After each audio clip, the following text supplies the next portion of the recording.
The fallout from the events of the PRIDE Gala threatened to put strained relationships even further on edge, which can bring some families closer together, but tear others even further apart.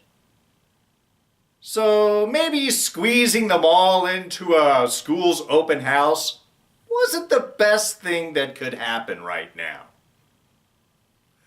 It's Marvel's Runaways, Season 1, Episode 7, Refraction.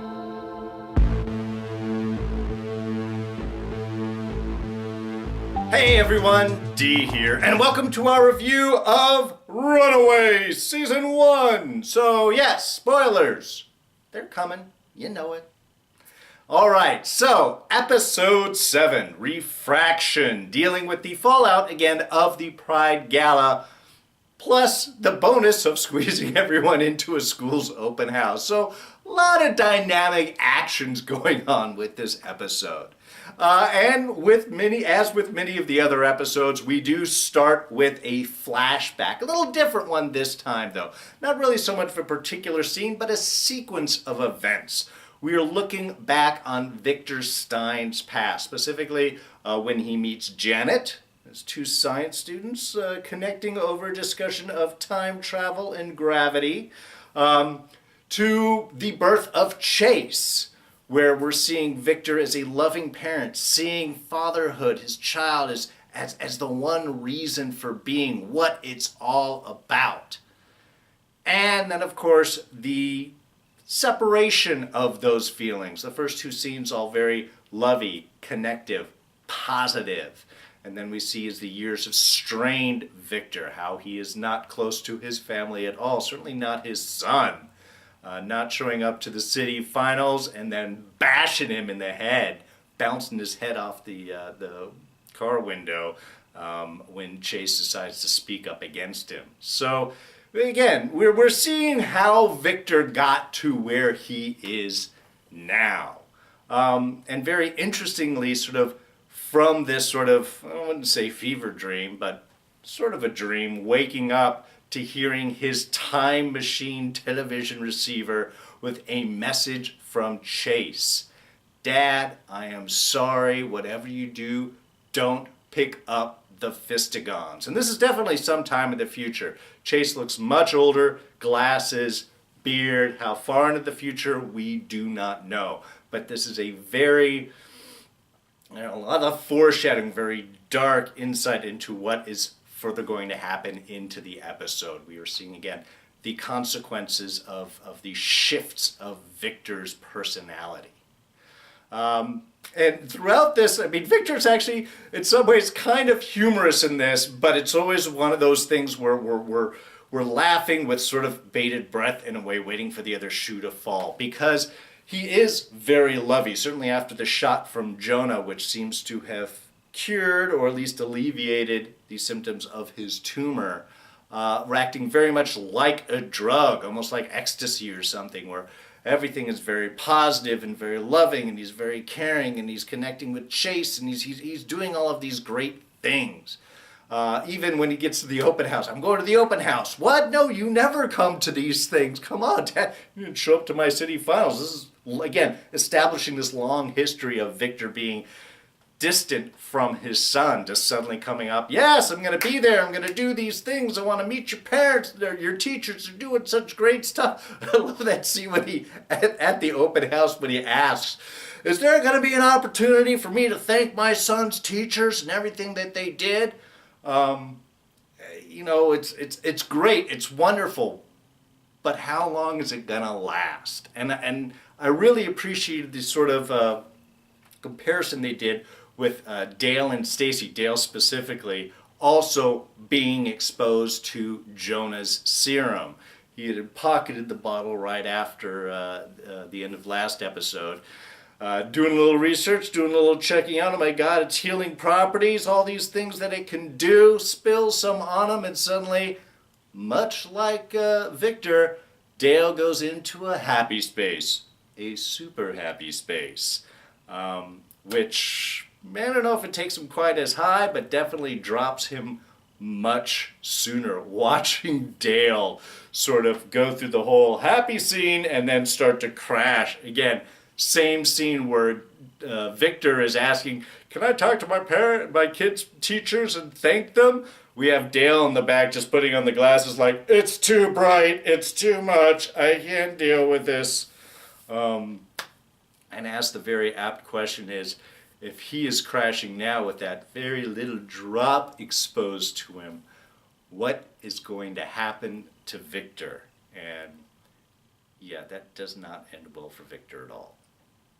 And of course, one of the immediate consequences of Victor's sort of emotional journey here is with Robert, or specifically with Robert and Janet's relationship. Robert started the episode off feeling that this is the opportunity. Everything is out. Victor has outed the affair, that it's time to just sort of move forward with his relationship with Janet. Even that scene talking with Nico. No, man, we're going to come over to our place and Janet will cook for you. She's an amazing cook. It's not anything that Nico really wants to hear. Not a vision that she's really getting in her head. She's hoping that with this opportunity thing going out, that perhaps mom and dad will get back together. But while Janet is seeing that with Victor's change, she's willing to give things another shot, for Robert, he's pretty much done with Tina at this point.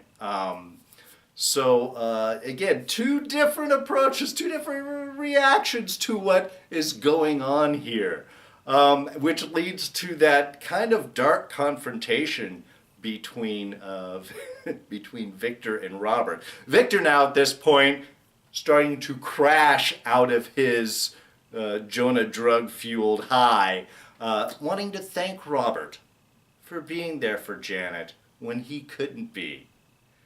It's like, it's almost a nice thing for a moment before he sort of leans in on Robert and instigates that not to do it again, that this is the end of that.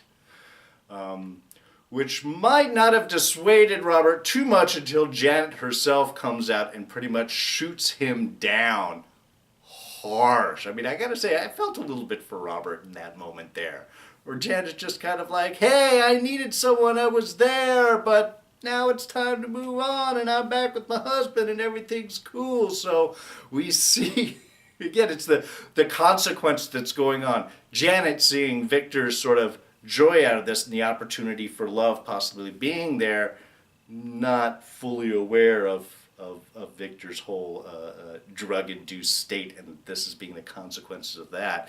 Now ready to step away from Robert. But, you know, she was never really, I think, ready for that long-term relationship. Even when we had that scene episodes ago where we had Robert and Janet in bed, and Robert's like, this is our place, and we can finally be free and tell our people.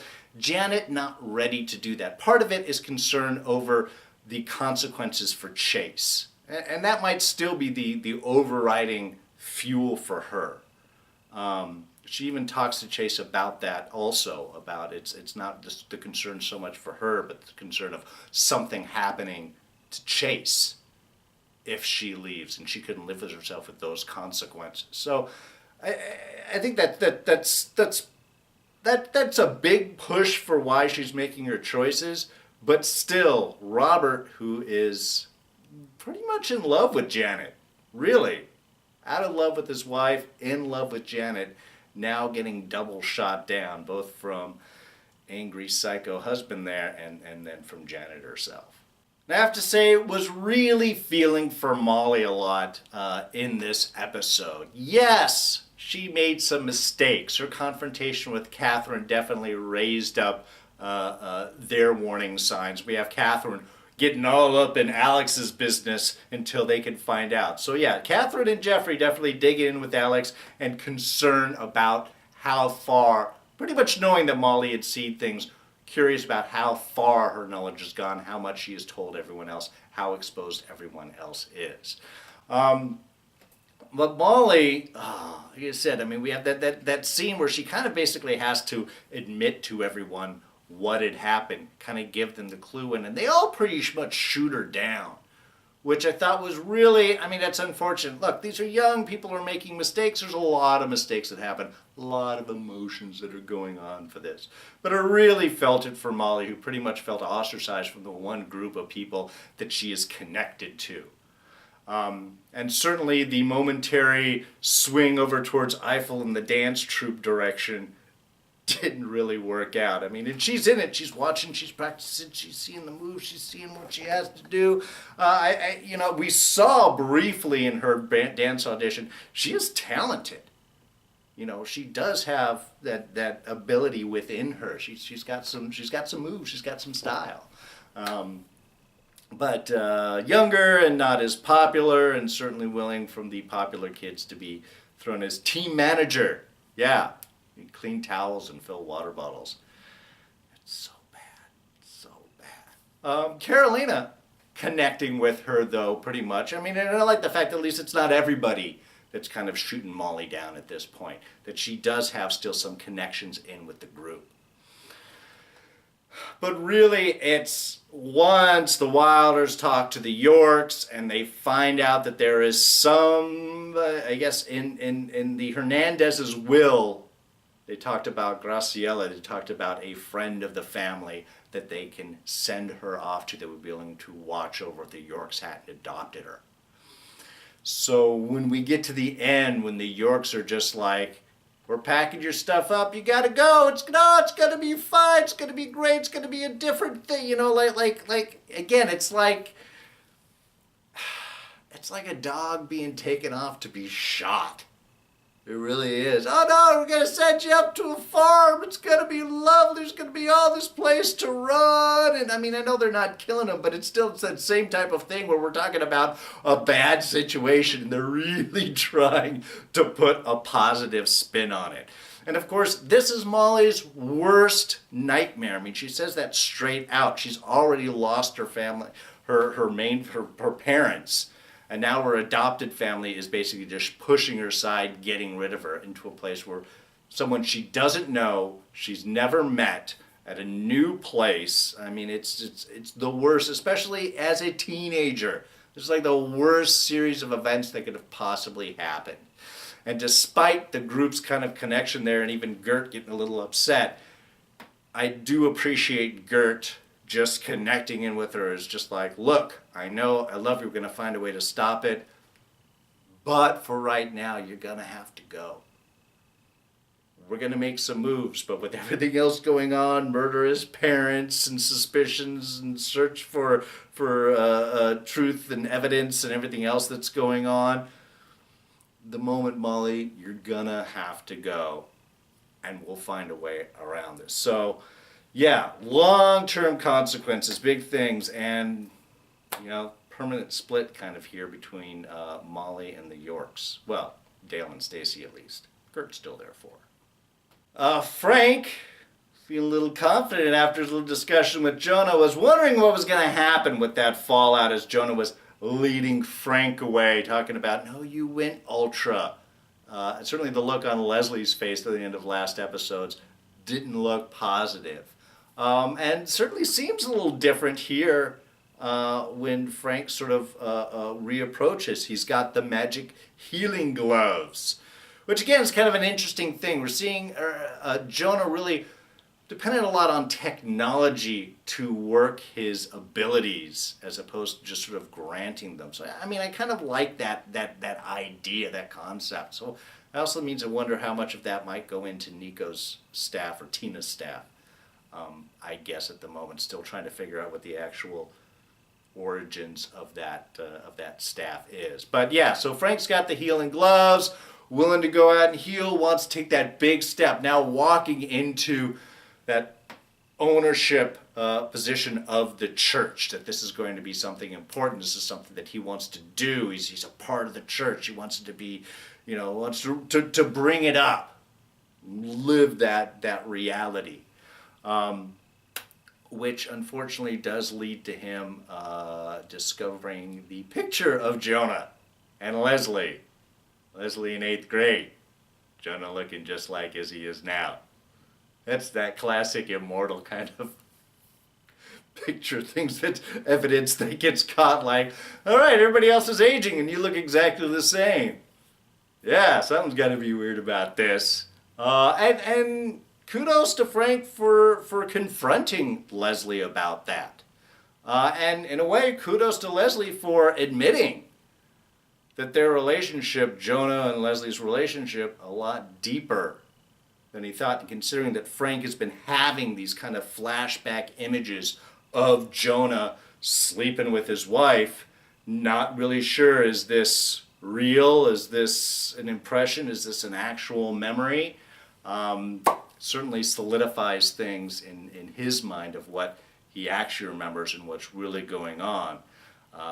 But an interesting kind of reaction in the sense is, my thoughts they would be going after Jonah with this. They might be angry with him, but instead, again, really seems to go the other way. And finally, of course, we have Victor's fate, which is foreshadowed at the beginning of the episode with the warning, do not put on the fistigons. And kind of a pointless warning as well, because things don't always end out. I mean, there are some theories of time travel that time is laid out and everything is perfectly set and there's nothing that can be changed. Now, with the idea of this time TV where you could see into the future, perhaps seeing into the future, you can change the future. However, this message was from the future to the past, which would be Chase trying to change the past. And that might be a little bit more difficult to do. Certainly when you have a crashing Victor who's already losing it, falling back into his old angry forms, his old angry personality. Just really sad there. I mean, Chase was connecting with his dad and he was liking it, and suddenly Victor is right back where he was, sort of betraying all of Chase's trust. And as Chase had warned him, yeah, you haven't hit me lately, Dad, because you know I could lay you out. And that's exactly what happens. Victor gets mad, he swings at Chase. Chase, big guy now, just lays Victor out. So as for a parental figure with anger issues, the only thing that he can do is grab the closest weapon, aka the fistigons. And we can see why the warning from Chase was so strong. Do not pick up the fistigons, because you're going to come after me, and that means Mom is going to have to shoot you. So there we have a shot Victor. Not dead yet, but certainly bleeding out all over the floor. And again, just a dark reminder of what the future message tried to steer him away from, and Victor's unwillingness to remember or listen. I guess when you're in that crashed mindset, logic and choice isn't really the same thing. Alright, so that's going to wrap us up for this review. Thank you so much for joining me. And if you enjoyed it, like button, go ahead and press it. Thoughts, ideas, and comments, toss them right down in the section below. Catch me on Twitter and Instagram, @DarrenJakes. Press this button to subscribe, and hit one of these buttons to check out some of our older reviews. You'll enjoy them. Alright, so that's going to be it for me. I'm D, and I'm out of here. Catch you guys next time. Bye-bye.